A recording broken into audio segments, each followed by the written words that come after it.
Hi guys, the topic for today is the recent advances and the latest innovation in diagnostic and surgical procedures in ENT.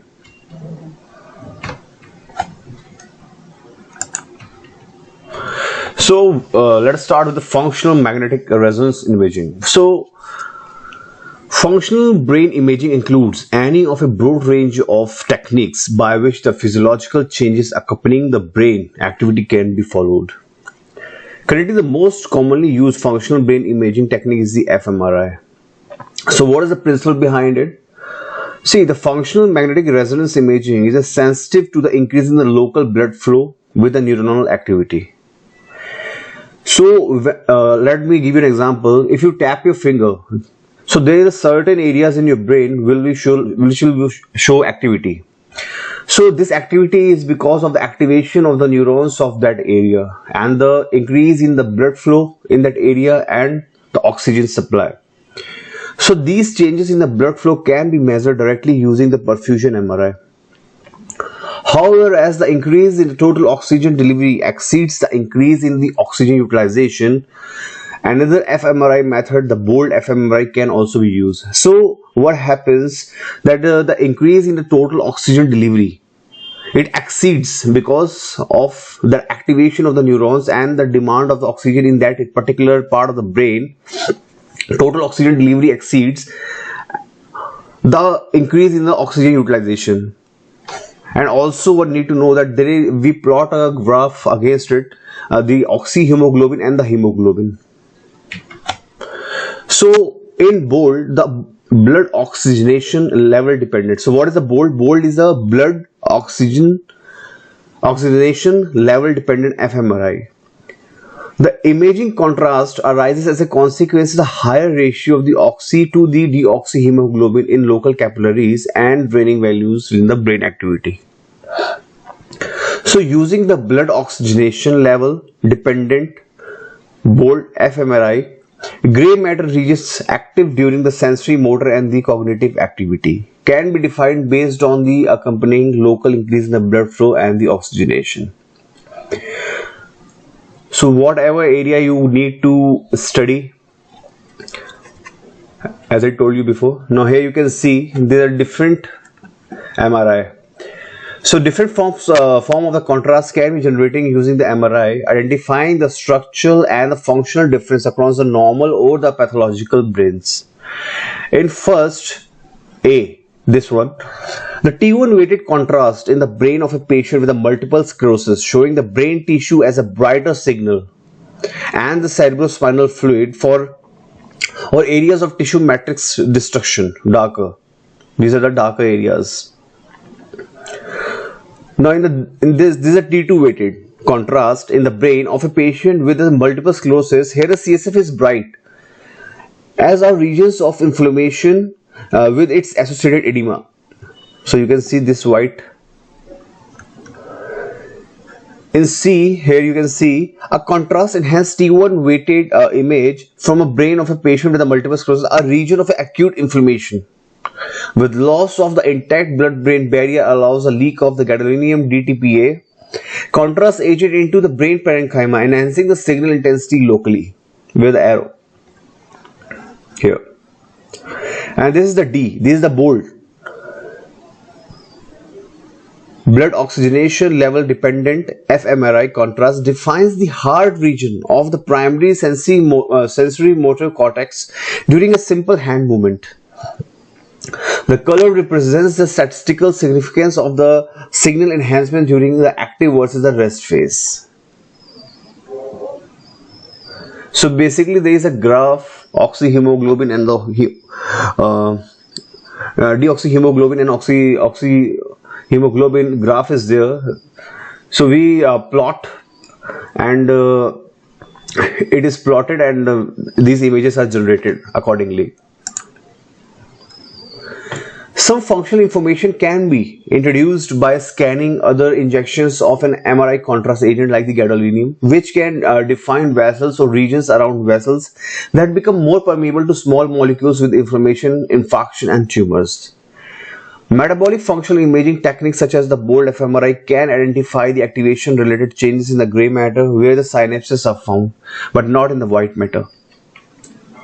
So what are the uses basically? One of the potentially most significant artifacts of the fMRI that distinguishes it from other functional imaging technique is its extreme susceptibility to motion, from movements either of a whole head or even the brain alone, with the respiratory or the cardiac cycles.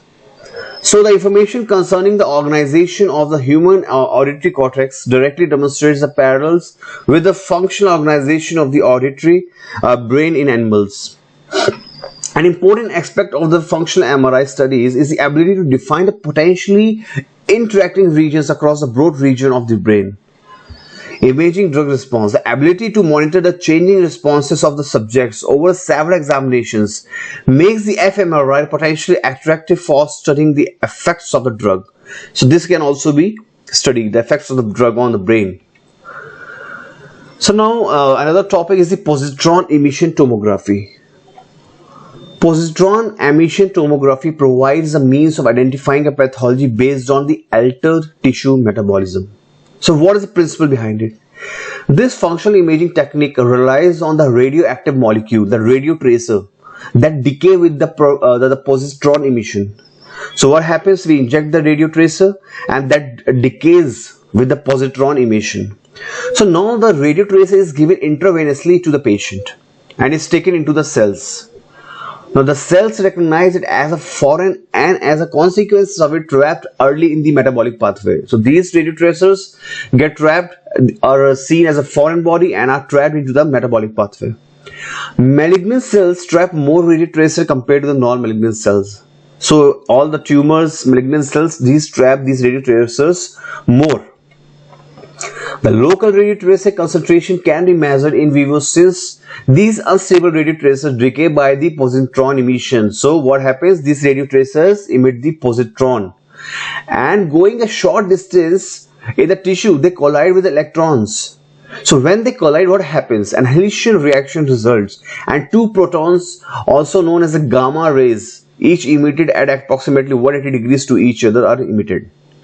So what happens? The positron travels a short distance and collide with the electrons and further lead to results in two photons, also known as the gamma rays, which emits at the angle of 180 degree to each other. The photons are detected by the opposing detectors. So they are detectors which detect these photons. A computer resembles these signals into images. So depending on the radiotracer used, different aspects of the tissue metabolism can be measured, such as the distribution of the blood flow, the oxygenation utilization, and the protein synthesis. 2-fluoro-2-deoxy-D-glucose, which reflects the glucose metabolism. Cancer cells have a greater affinity for glucose than the normal cells. So that's why it is this PET scan plays a major role in detection of the cancer cells. Uses: the body of evidence shows that the FDG PET can contribute to more accurate assessment of the patients with the head and neck cancer, including the improved staging of the neck, detection of the recurrent residual disease, detection of the occult primary, and the detection of the occult disease in treating the differentiated thyroid cancer. Beyond the FDG, PET provides a unique opportunity to assess specific biological characteristics of head and neck cancers with a minimal distribution of the tumor physiology. FDG PET is a potentially useful tool in the assessment of the cochlear implant and the pattern of the stimulation of the central nervous system. So these are their uses. So what are the current indications of the FDG PET? So thus squamous cell carcinoma patients with equivocal nodal disease following the conventional assessment, especially if the nodes are in question, are not accessible to the ultrasonography. You can't find the nodes on ultrasonography. The way the FNAC has not provided conclusive results, then we can go for a PET scan. Suspicion of the recurrent residual disease and the equivocal clinical and radiological assessment. The patient with occult primary tumors, FDG with the integrated PET CT should be considered. After full clinical assessment, laryngoscopy, fiber optic endoscopy, and the CT MRI failed to show a primary tumor. Post-treatment papillary and the follicular thyroid cancer patients with the elevated thyroglobulin and negative 131 iodine scan. Patient with a clinical suspicion of more than the conventional assessment demonstrate. patient where the resectability is in doubt, and the patient with the indeterminate lung lesions which are not accessible to percutaneous biopsy, or where our pneumothorax would be particularly hazardous.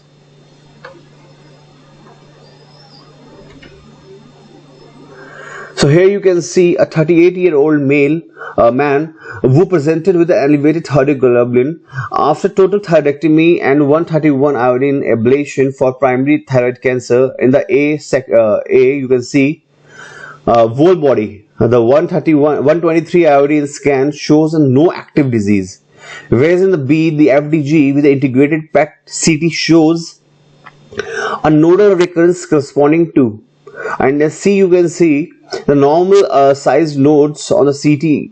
Surgeon histological examinations confirm the retropharyngeal nodal disease. So here the other example you can see. So what is the image guided surgery? Well, the image guided surgery has developed as a result of the advance in the computer science, digital scanning and the image processing. It is a relatively new technology that provides surgeons with the information before and during an operative intervention. With this technology, the magnetic resonance, computed tomography, or the combined image data sets are used to create a three-dimensional reconstructions of the operative volume. So two-dimensional slice sections are composed of pixels, which are the smallest pictures elements. The more pixels in a certain distance, the better the resolution. So pixel is directly related to the resolution of the image. So more the pixels, the higher is the resolution. Pre-operative imaging alerts the surgeon to variations of the anatomy that are either inherent in the patient or caused by a disease process or the previous surgery. Image guidance offers the surgeons the ability to use the patient's image data intraoperatively to determine the position, distance to vital organs and other anatomical features that might be hidden from the direct vision. So what is the principle? The two functional processes are required for the intraoperative imaging guidance and registration and tracking. First is the registration, second is the tracking. These are the two fundamental processes required.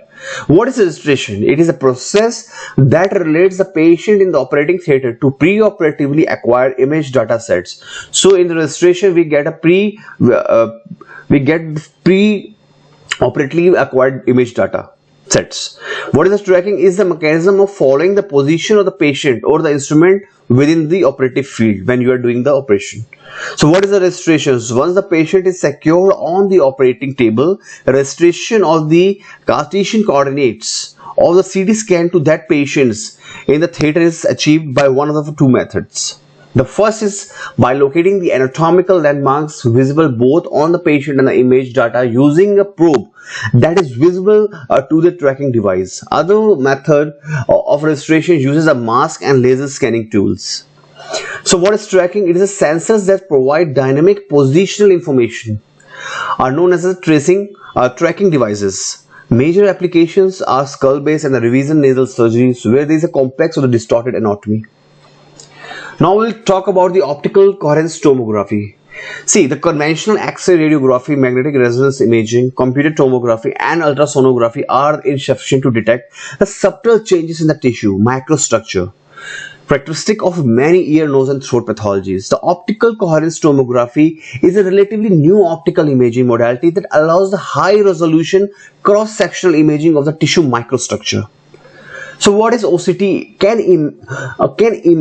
image with an axial resolution of 1 to 15 micrometer and has an image depth of 2 to 3 mm in a non-transparent tissue.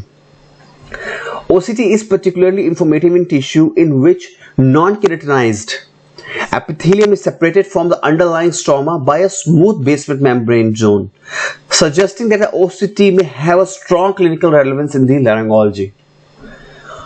OCT imaging can be performed in situ and non-destructively, enabling the imaging of the tissue for which the biopsy should be avoided or is impossible. OCT image are high resolution 10 to 100 times that of the conventional MRI and the ultrasound. Imaging can be performed in real without the need of the process a specimen. So you don't need to process a specimen as we do in pathology. We don't need to process the specimen. We can do directly. OCT is a fibro-optically based and can be used, thus be interfaced to the endoscopies. So it can be done along the endoscopies. The principle: optical coherence tomography performs high resolution tomographic imaging by measuring the light backscattered or back reflected from the internal tissue structure. You know, in the ultrasound we use the sound waves. Similarly, in this optical coherence tomography we use these light waves which are then reflected back. So OCT imaging is analog to the ultrasound imaging, but is based on a detection of the infrared light waves instead of the sound. In OCT, the imaging is performed by the measuring the echo delay time and the magnitude of the light back reflected or the back scattered from the internal structures with distinct optical properties. So OCT can detect spatial changes in the thickness and the transparency of the epithelium, the content of the connective tissue in terms of the glands and the vessels, as well as the pronounced transition and connective tissue type and the architecture of the basement membrane. So here you can see the image A. The OCT image often, this is the epiglottis, and B is the corresponding the hematoxylin and the eosin histology section. So you can see how it looks on OCT, and below is the pathological slide which is stained. Since OCT can be readily adapted to the fiber optic based probes, other areas of the transitionally poor visibility in the light endoscopy, such as the anterior commission and the subglottic and the laryngeal ventricles, could also be readily imaged using this technology. OCT may prove useful for the diagnosis of the hyperplasia, early stage keratosis, papillomas, and other pathologies resulting in the epithelial abnormalities not normally visible by the conventional light endoscopy until an advanced stage. Now let's talk about the contact endoscopy. See, the contact endoscopy allows in vivo and in situ observation of the mucosal blood vessels and superficial cells of the epithelium which have been previously stained and with the methylene blue. The information acquired does not render conventional biopsy and histological evaluation obsolete. Rather, it gives an additional information to complement it. So you have to do the biopsy, you have to do the histological evaluation. It only add on to your information or knowledge about the pathology. With contact endoscopy, it is possible to detect microvascular changes and or alterations in the surface cellular structure that is suggestive of the subclinical stage of the disease. See, what we need to understand that a cell migrates towards the surface, and most pathological processes can be seen by examining the superficial layers. So in contact endoscopy, we are examining the superficial layers. Contact endoscopy has the advantage that it can be undertaken with the patient awake in the outpatient settings or while anesthetized in the theatre. The mucosal surface to be examined is carefully cleaned by a gentle suction or with a swab that has been moistened with saline. The surface is then stained with a 1% methylene blue.